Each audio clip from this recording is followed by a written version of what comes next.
Hello. Hello. Can you hear my voice? Vishal? Vishal, can you hear my voice? Can, sir, can. Okay. Yes, sir. So we start. Okay, question number 18. This is a AC question. Give the definition of electric potential, electric field strength. Okay, what will be the answer for electric field strength? The definition of electric field strength. Hmm. A1. Definition of electric field strength. I'll say, what will be the answer? Electric field strength.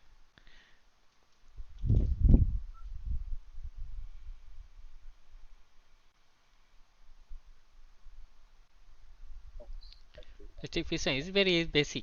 Remember that. Uh,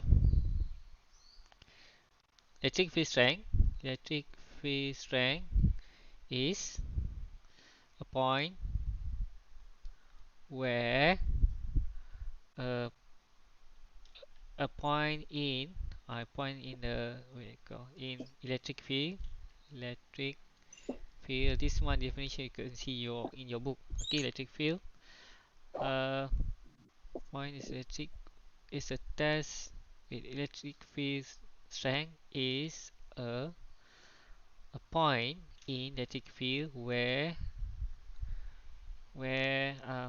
the force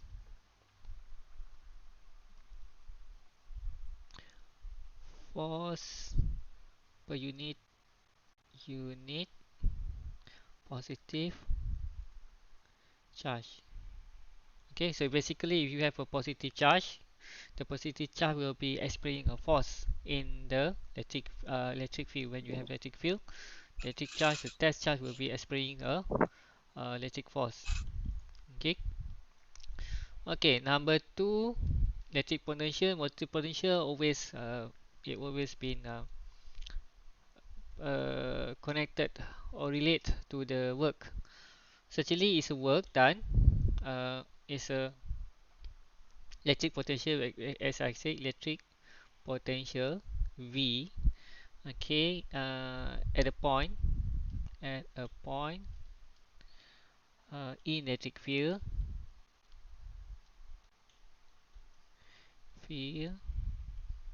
Okay, uh, is the work done per unit positive charge. Need positive charge to bring positive charge from infinity to that point. Okay, it's basically you have a electric field going outside, and then you bring another positive charge from infinity. Okay, from infinity, then you bring towards the E. So how much work per charge? Okay, how much work per charge? This is what we call electric potential. How much work is required to move that thing towards the E? Of course, we know that E here will be a positive. Is normally will be a positive charge. So positive going to positive, you have a repulsion between them. So how much the work to push from that Q from infinity towards that E? Okay, so that is basically what is a electric potential. Okay, 18b. State the relationship between electric field strength at the point electric field to the electric potential V. So you know that electric potential E, electric field, electric potential has its own correlation where its formula will be E equals to negative dV over dx. So uh, the nearer it to be, the E, okay, this one actually is a direction. Is a direction. Negative sign is a direction. So the nearer will be the higher. Uh, the higher the V. Okay. So E and V is actually correct between themselves. One going higher, one more will be going higher. Is a continuation of them. Okay. So E equals to dV over dx. Okay. And number C, okay, this is B. And C, the diagram shows electric potential V against the distance x from the point O along straight line. Now sketch a graph to show variation of electric field strength E along the line.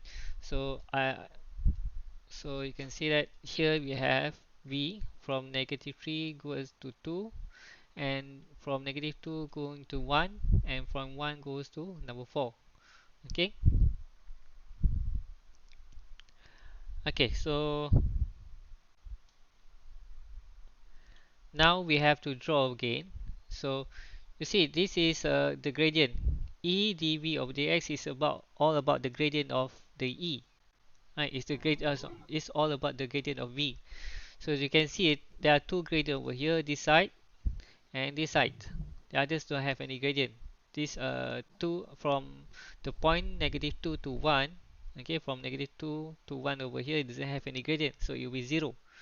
Okay, so what we have here is we have to draw back. Okay, let's say we draw back. Uh, Repeat the drawing, goes up here, and then this is 4, this is 5, and this is negative 2, negative 3, this is 1.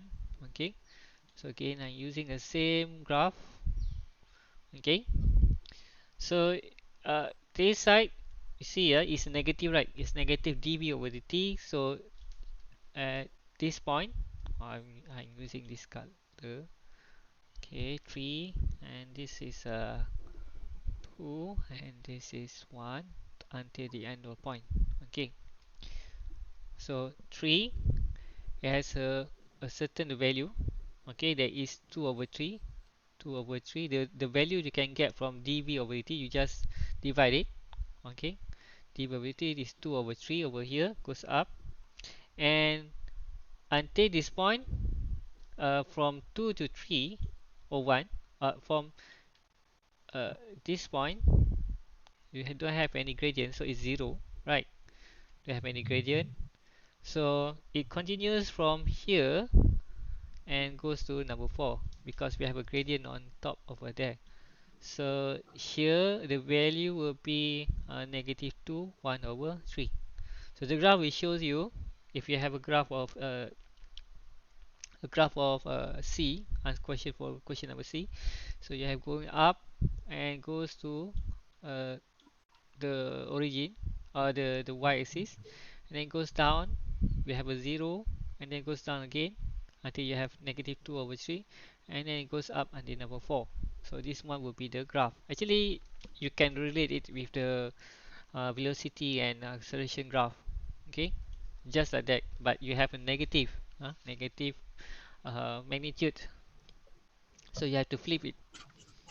Okay, the following diagram shows a section of deflection system of cathode ray oscilloscope.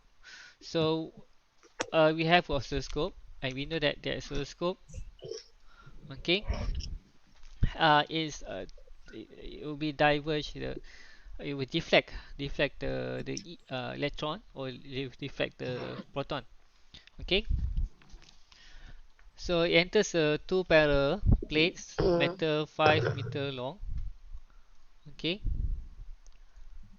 5 meter long.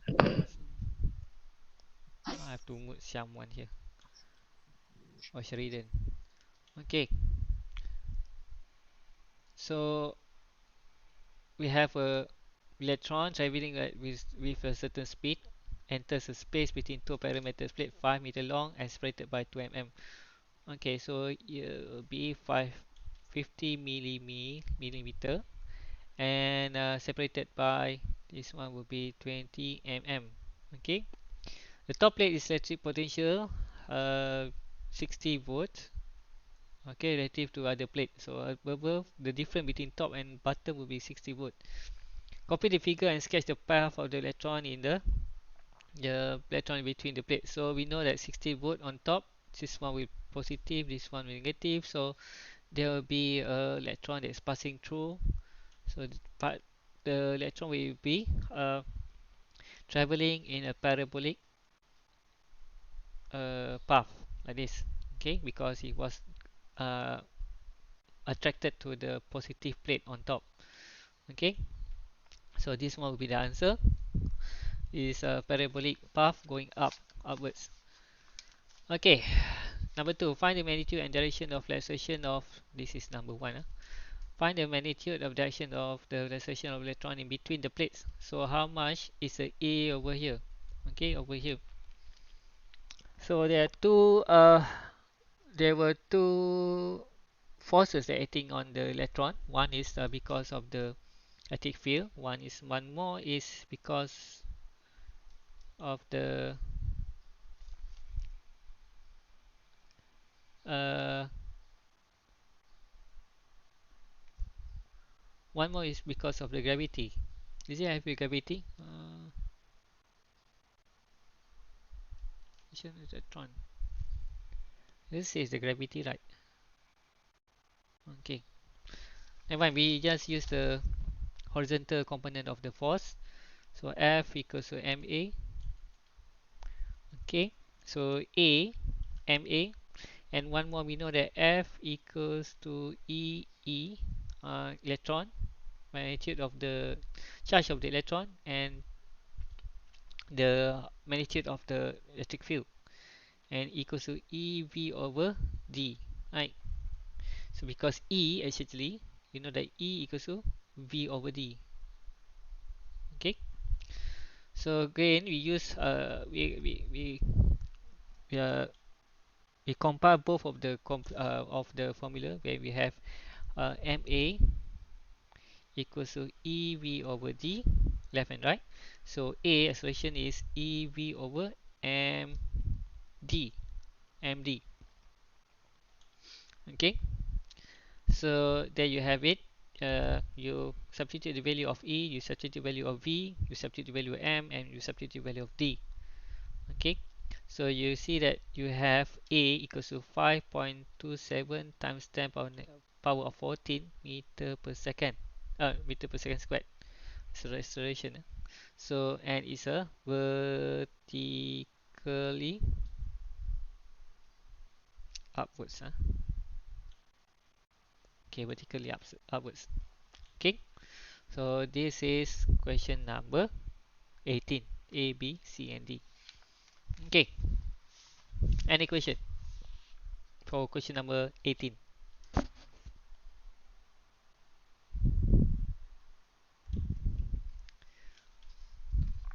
Are you uh, understood with the answer? Okay, are you clear with the answer? Okay, sir. Okay, so going to the next question, that is question number 19.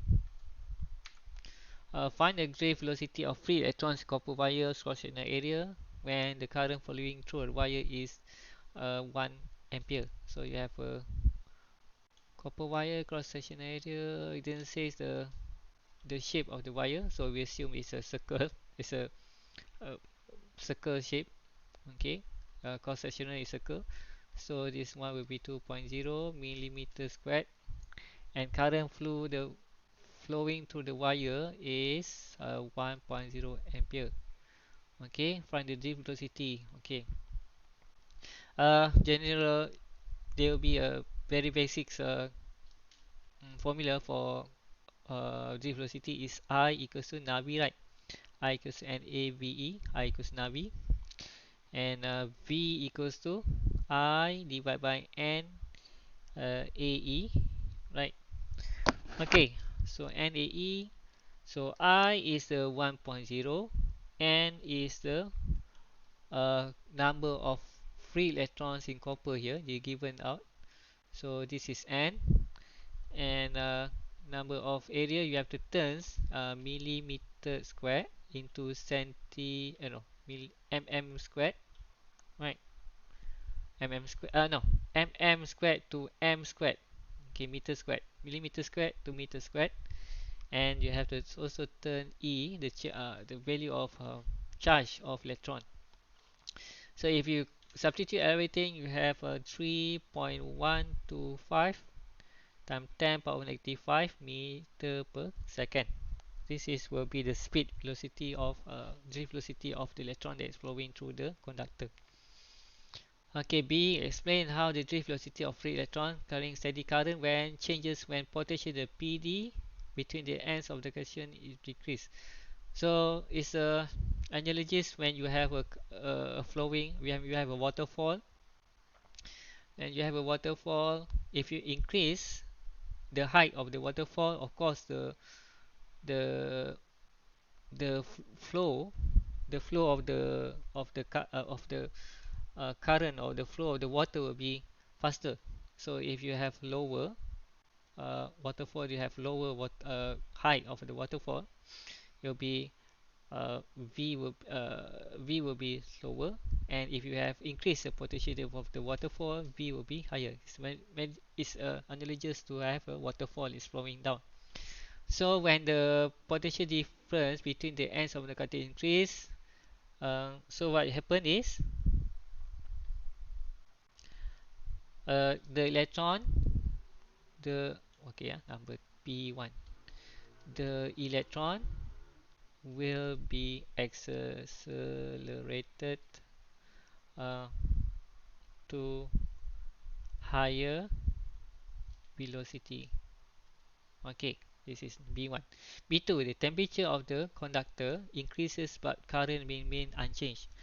Okay, if current, uh, if you have a current that is increase, okay, it will be a different case. But when you have a current that remain unchanged, means that the flow of the electron is unchanged. It means that if you have a conductor, okay, if you have a conductor, when you increase the temperature of the conductor, uh, the the atoms, the lattice atoms, this is all the atom inside the conductor, will be vibrating up and down, up and down, and up and down. So there will be more collision between the electron, that is between the electron to the lattice atom.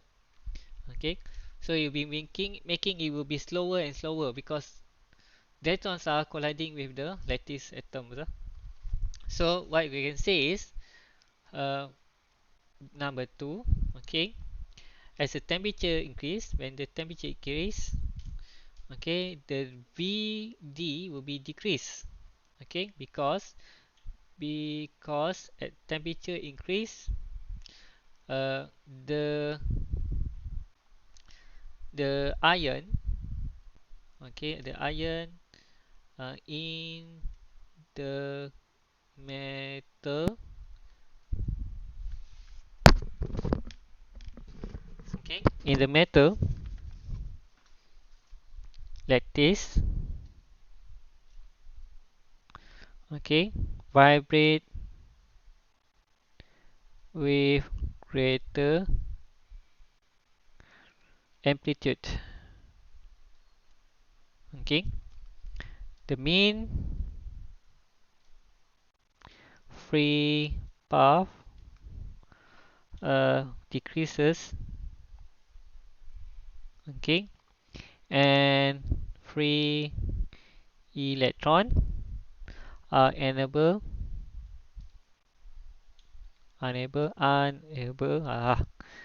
okay, to accelerate to higher velocity. Okay, so the keywords here will be, I think they will be this one, iron. You have to use the word of iron.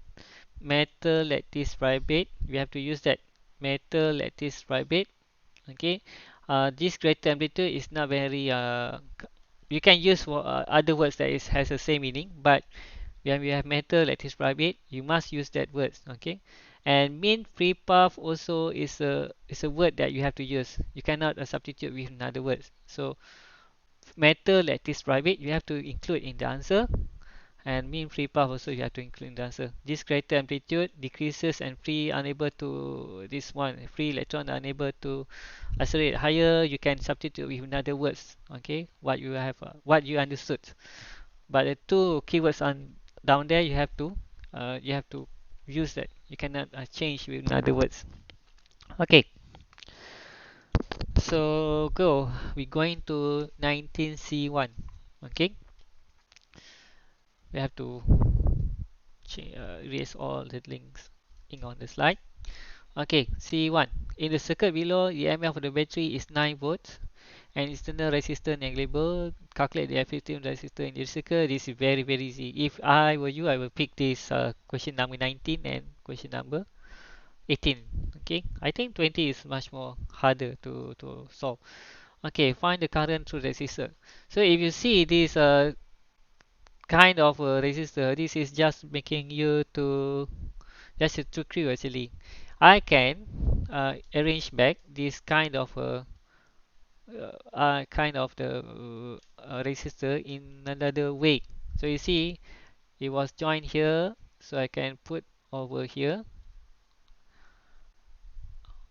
Oh no, it's not there. It was going up. Okay, I can make a new uh, arrangement. So it goes over here, there, going up. Right, you can see the junction and goes down. So you see this junction A and B. This is A and B. Right.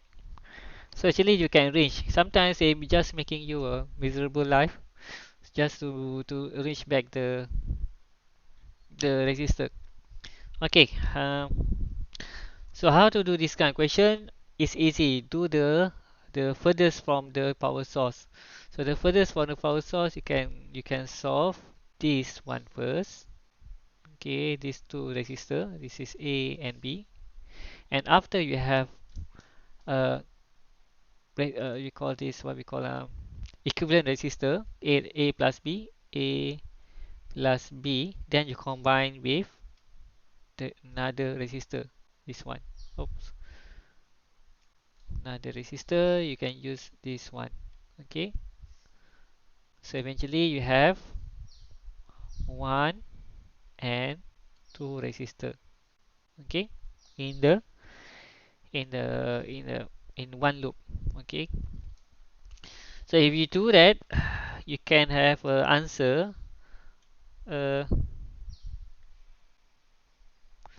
the effective resistance will be the RT or R total will be 15 divided by 19 ohm. Okay, so if you calculate all of that and you combine three of them, you have 15.19 ohm. Okay, number two, find the, of course, remember when you have two resistors that are in parallel, you have to use 1 over R. When you have okay, this one is a parallel and this one also in parallel. Okay, so both of them are in parallel, two times in parallel, and then you plus with the series. This one will be A, B over here will be in series, so R plus R. Okay, find the current through each resistor. Okay, how to get the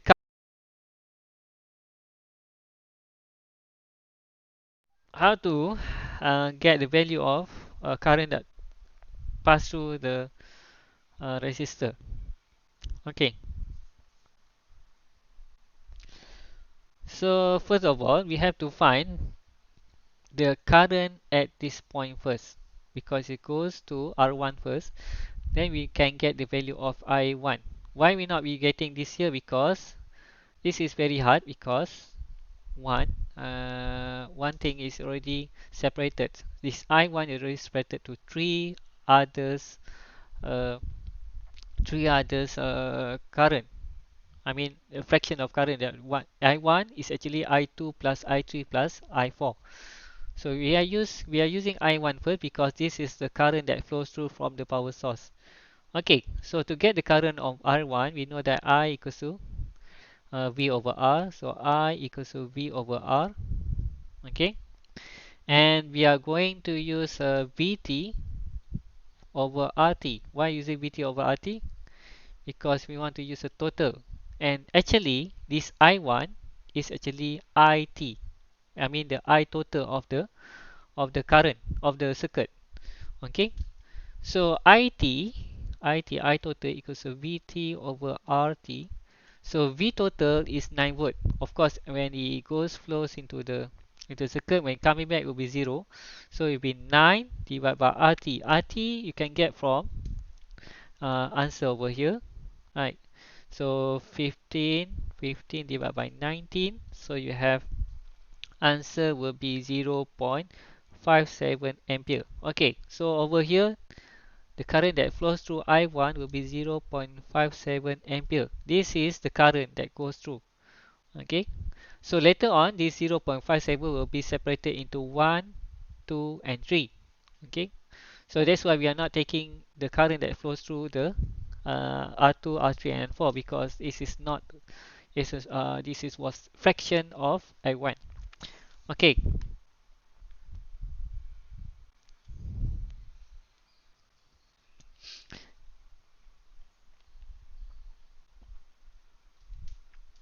now we want to get how much is the V across R1. Okay, so how much is the V over here? How much the V? Potential difference across the R1. So V equals to IR. So V on R1 equals to IR. So we know that I is 0.57, 0.57 times with R is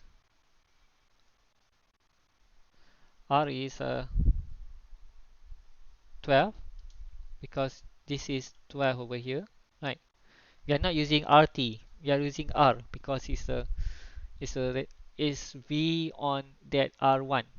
Okay, so you have V R1 will be 6.84 volts.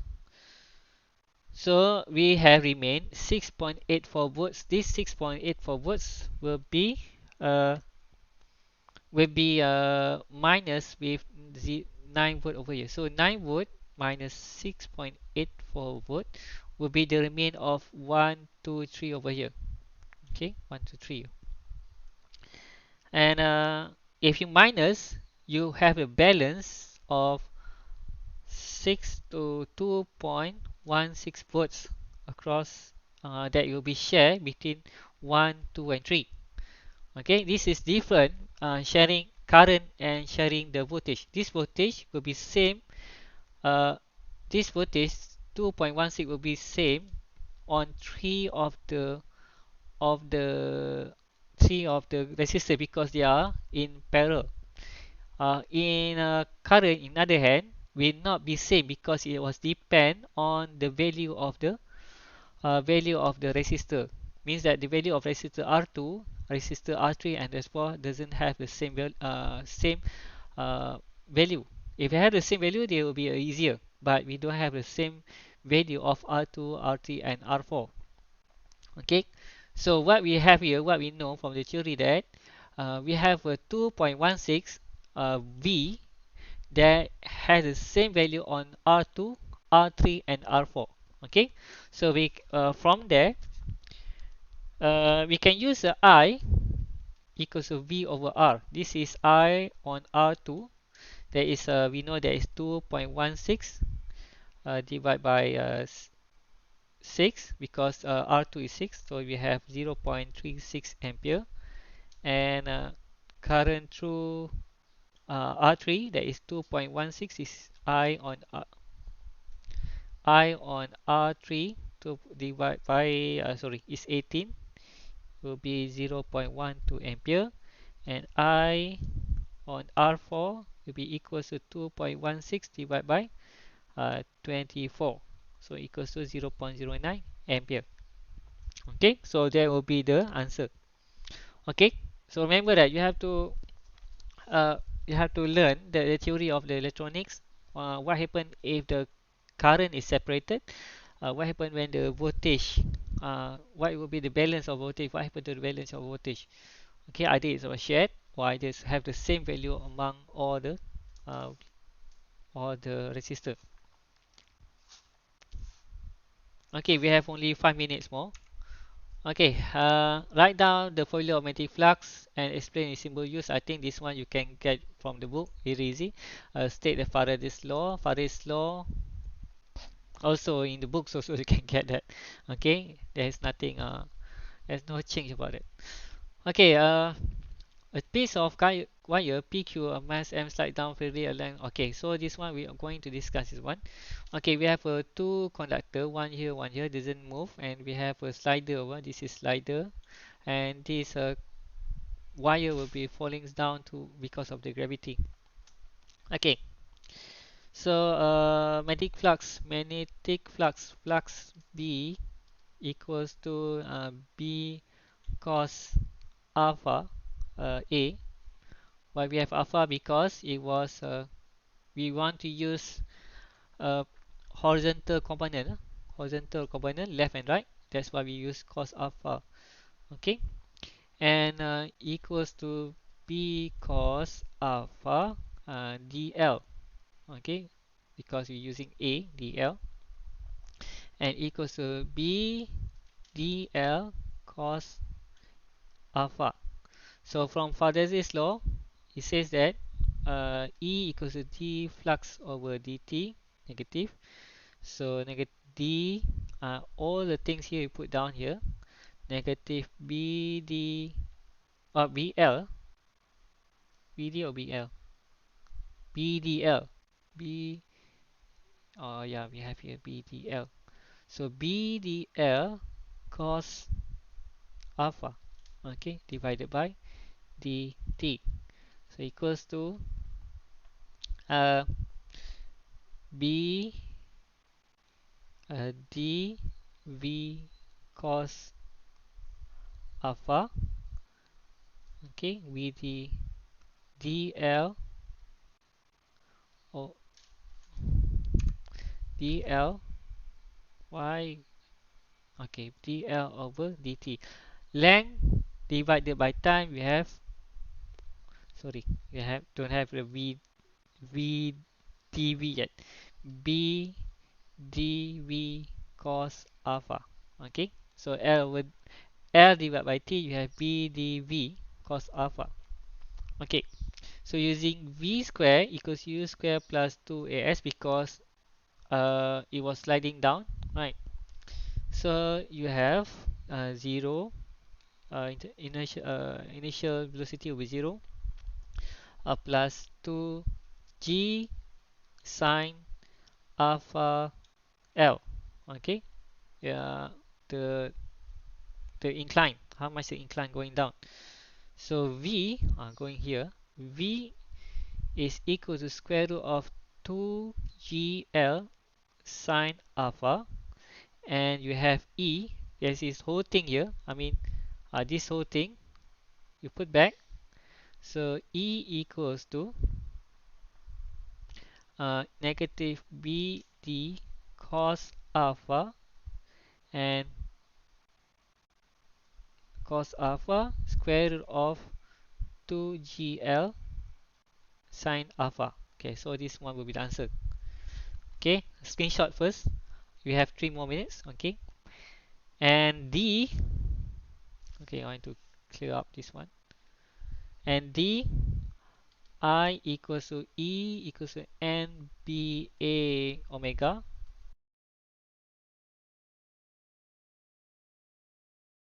How much rotation? So equals to 60 times 4.5 times 10 power of negative 5.